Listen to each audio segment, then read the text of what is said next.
Hi ladies, welcome to day 3. I'm glad you're back.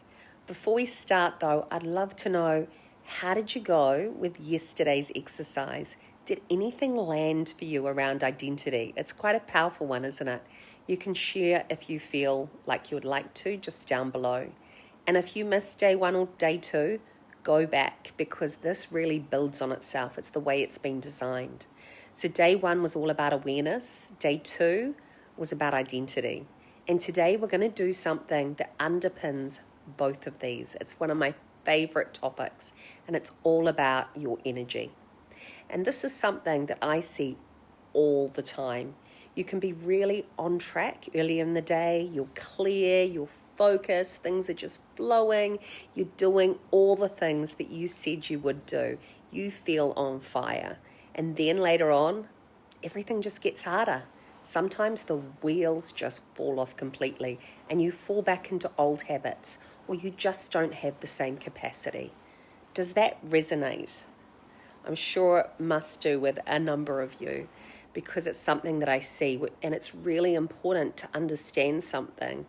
It's not about motivation, because motivation naturally rises and falls. That's just how the brain works.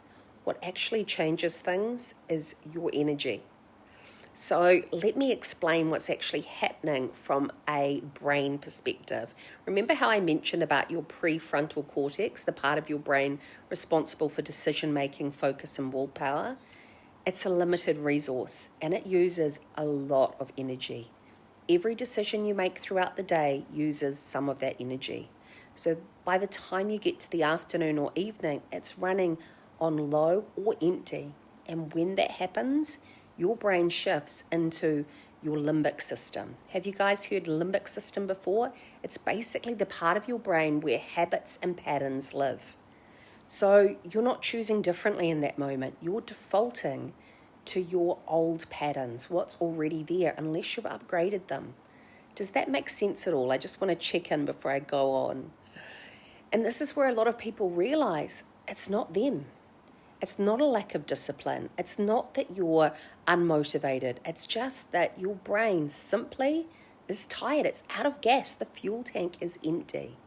And so decision fatigue is something we talk about on retreat a lot. And for so many of you, this is huge because you're making hundreds of decisions a day. You don't even realize that, but what to wear, what to eat, what to respond to, what needs your attention.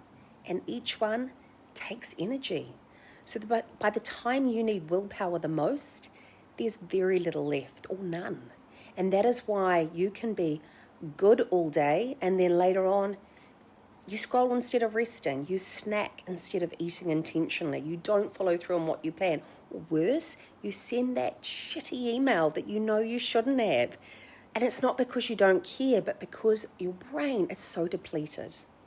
So part of this work isn't about trying harder. It's about protecting your energy and reducing the number of decisions you need to make. So practically, it's simple things like planning meals in advance, knowing what you're wearing the next day, blocking your time, so time blocking it. Not that you're trying to be perfect, but you're trying to make things easier for yourself and for your brain. Your energy matters more than your motivation. Your energy matters more than your motivation. So I want you to think about this. What are 1 to 2 things that genuinely give you energy? And then what's one thing that consistently drains it? Just notice it, because that is so important.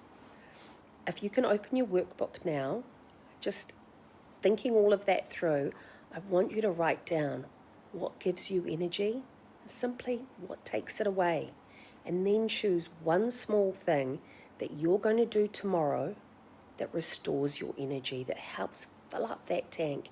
Not 5 things, just one, because that's how this starts to shift. It's these small things. Remember, it's about beginning, not doing everything perfectly, but just that forward momentum of beginning. And if you feel to, come back here under this video and share one thing. And if you missed the earlier days, go back. This is designed to build on one another. Tomorrow we go into something that makes this even easier. And it's all about your environment and how to set things up so you're not relying on willpower at all. And stay engaged with this, because remember, on day 5, we'll be gifting one lucky recipient a $500 retreat voucher to someone who's really been part of this process. I'll see you tomorrow for day 4. Bye, ladies.